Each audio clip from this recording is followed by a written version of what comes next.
Bye-bye, Dementors. For centuries, Azkaban's entire security system was basically, let's hire soul-sucking depression ghosts and hope for the best. And shockingly, that went terribly. Dementors weren't just guards, they were 10-foot-tall cloaked nightmares whose job description was emotionally destroy you until you forget what happiness is. Prisoners stopped eating, lost their minds. Some didn't last months. As Sirius Black casually put it, if Dementors were getting excited, yeah, someone was about to die. So, after Voldemort finally got defeated, again, no nose, big ego, classic mistake, the mystery had a rare moment of clarity. Kingsley Shacklebolt looked at Azkaban and went, maybe outsourcing justice to creatures that literally feed on suffering isn't great policy. Wild idea, I know. Dementors were kicked out permanently. Turns out they were also terrible at loyalty, since they happily joined Voldemort the moment he promised them unlimited snacking rights. With them gone, Azkaban got an actual security upgrade, trained Aurors, layered magical wards, enchanted constructs, and get this, non-lethal restraint. Revolutionary. The prison shifted from eternal psychological torture to something resembling justice. For the first time in centuries, Azkaban stopped being a horror story parents whispered about and started being a prison. Sadly, this reform happened before Dolores Umbridge was sent to Azkaban. Lucky for her, unlucky for everyone else. Don't worry, we'll get back to Umbridge later. Hogwarts after the war. After the Battle of Hogwarts, the castle looked less like a school and more like the world's oldest magical disaster zone. Towers collapsed, courtyards were blasted apart. The astronomy tower had been through so much drama, it honestly deserved a memorial plaque.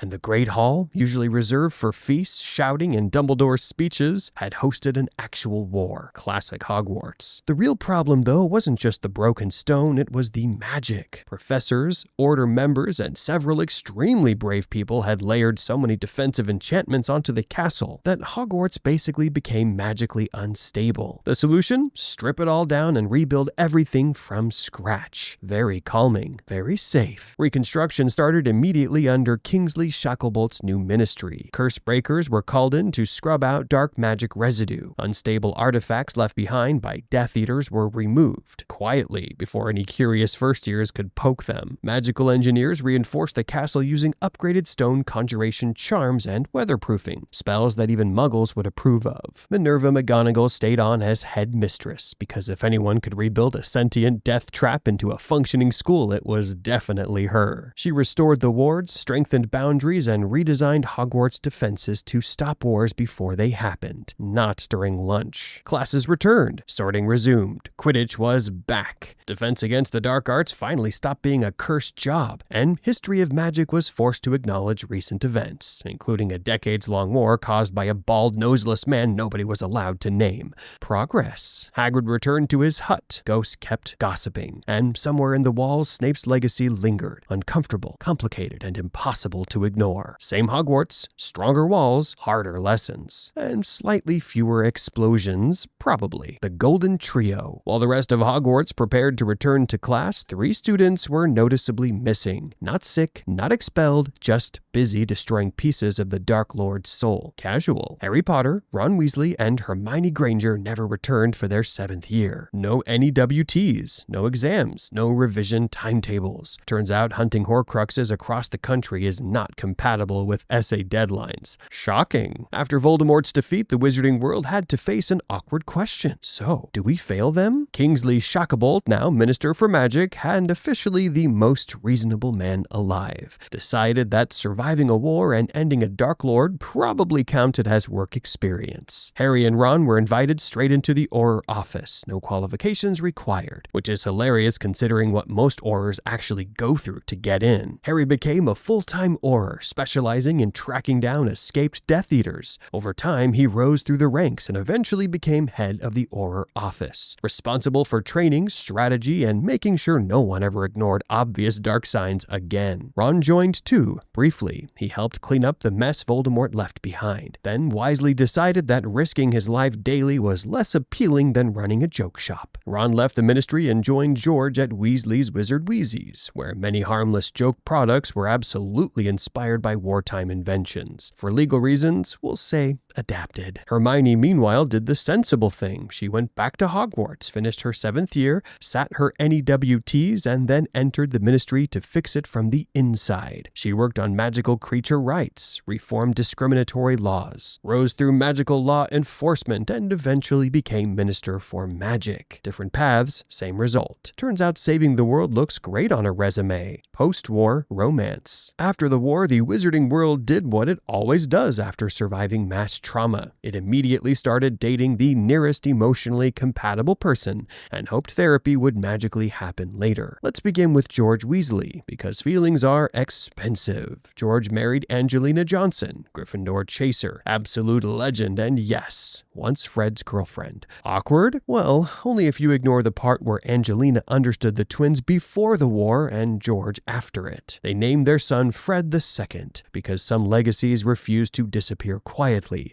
and a daughter, Roxanne, who definitely inherited the watch first, strike later gene. George kept Weasley's Wizard Wheezies running, proving laughter was never just comedy, it was resistance. Ron helped for a bit, which explains why several products now come with warning labels. Luna Lovegood, shockingly, did exactly what everyone should have expected and married Rolf Scamander, Magizoologist, grandson of Newt, and completely unfazed by reality. They traveled the world studying magical creatures and raised twins, Lorcan and Lysander, in an environment where being weird was encouraged and shoes were optional. Hogwarts was not prepared. Neville Longbottom married Hannah Abbott and quietly completed the greatest character arc in wizarding history. From almost forgotten kid to herbology professor to head of Gryffindor House. Meanwhile, Hannah ran the Leaky Cauldron like a boss. Plants upstairs, pub downstairs, zero nonsense. The softest power couple. Draco Malfoy married Astoria Greengrass, who openly rejected blood purity, an act that probably caused at least 3 pureblood relatives to faint. Their son, Scorpius, grew up kind, awkward, and painfully self-aware. After Astoria's early death, Draco raised him alone, officially ending centuries of Malfoy emotional constipation. And Percy Weasley married Audrey, had 2 daughters, Molly and Lucy, and continued working at the ministry with significantly fewer speeches and much more humility. Growth is possible. Post-war relationships weren't about fireworks, they were about survival, shared scars, and choosing someone who knew exactly who you were when everything fell apart. Honestly, that's the most magical part. Petunia Dursley's quiet secret. Petunia Dursley spent most of her life pretending magic didn't exist, or that if it did, it was Harry's fault. She complained about owls, hated letters, and treated her nephew like an inconvenience that never learned to leave. Which is why this part hurts. Petunia kept the blanket. The same blanket Harry was wrapped in the night Dumbledore left him on Privet Drive. The same one she was given when her world cracked open, when her sister was gone, and magic became permanent. Decades later, after Petunia's death, Dudley sorted through her things and found it still there. Folded, kept, not thrown out in one of her many absolutely no magic cleanouts. Dudley returned it to Harry, said she'd kept it all those years. In The Cursed Child, Harry admits he keeps that blanket close, that it brings him luck, comfort, a reminder that even the coldest places sometimes hide something warm. Petunia never apologized, never softened, never said the words that mattered, but she kept proof. And that's the thing about the Dursleys. They never said what they felt. They just hid it in cupboards, in silence, in a blanket they couldn't bring themselves to throw away. It wasn't love the way Harry deserved, but it was love the only way Petunia knew how. Harry and Dudley. No one expected this. Not Harry, not Dudley, and definitely not the universe. When the Dursleys went into hiding during the Second Wizarding War, Harry and Dudley shared one final moment outside Privet Drive. No shouting, no insults. Just Dudley, yes, that Dudley, awkwardly offering Harry his hand. The same cousin who once chased him around playgrounds now quietly acknowledged something important. Harry had saved their lives. It wasn't dramatic, it was emotional, which somehow made it worse. That handshake mattered. It wasn't forgiveness, it was friendship. It was recognition. Dudley finally understood that the weird cousin in the cupboard wasn't the problem, the world was. And Harry had stood between it and them anyway. According to Rowling, this wasn't a one-time miracle. Harry and Dudley reached what can only be described as Christmas card terms. Occasional visits, polite silence. Children playing while adults pretend not to remember 20 years of trauma. Painfully awkward, deeply British. Dudley grew up, married, had 2 children, and this is the real plot twist, he didn't pass on his parents' hatred. He treated Harry's kids like family. No fear, no prejudice, no comments about magic ruining everything. They never came close, but they stopped being enemies. And for 2 boys raised in the same house under very different rules, that's kind of huge. Death Eaters, pure bloods, and Snape. After Voldemort fell, the wizarding world didn't just clean up rubble, it quietly realized that 3 words no longer meant what they used to. First, Death Eater. Before the war, that title meant fear, influence, people pretending not to see the dark mark glowing under the sleeve. After the war, it meant paperwork, trials, awkward explanations that always started with,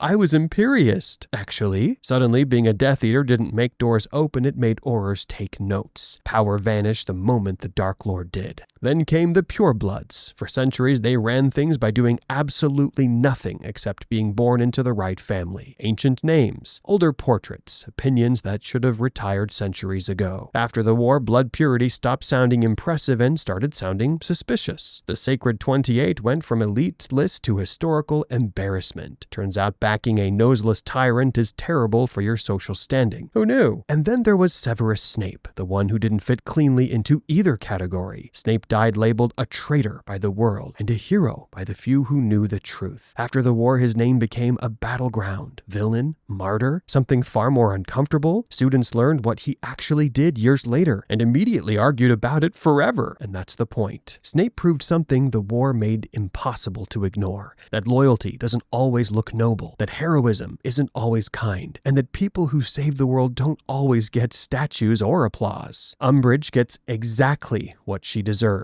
Dolores Umbridge did not quietly disappear after the war, which is unfortunate for her, and excellent for everyone else. During Voldemort's reign, Umbridge didn't just follow orders, she thrived. She wrapped the Dark Lord's ideology in pink cardigans, kitten plates, and bureaucratic paperwork, proving once and for all that evil doesn't need robes and skulls. Sometimes it just needs forms. Lots of forms. So when Voldemort fell and Kingsley Shacklebolt took over the ministry, the cleanup was swift. Collaborators were identified, trials were held, and Umbridge, shockingly, could not just, "I'm just doing my job," her way out of this one. She was arrested, tried, and convicted for crimes against Muggle-borns, unlawful imprisonment, abuse of authority, and enthusiastically helping ruin people's lives. Her sentence, life in Azkaban. Now here's the twist. By the time Umbridge arrived, the Dementors were gone, removed, fired, politely escorted away. Which means she didn't get supernatural torment, no soul-sucking, no icy despair. Just isolation, silence, and the knowledge that everyone remembers exactly what she did. Now, if you think Dolores was chaotic, wait until you hear about all 11 major Muggle events that affected the wizarding world. That's your next lesson here at Stickman Hogwarts. Click now before Dolores starts assigning detentions.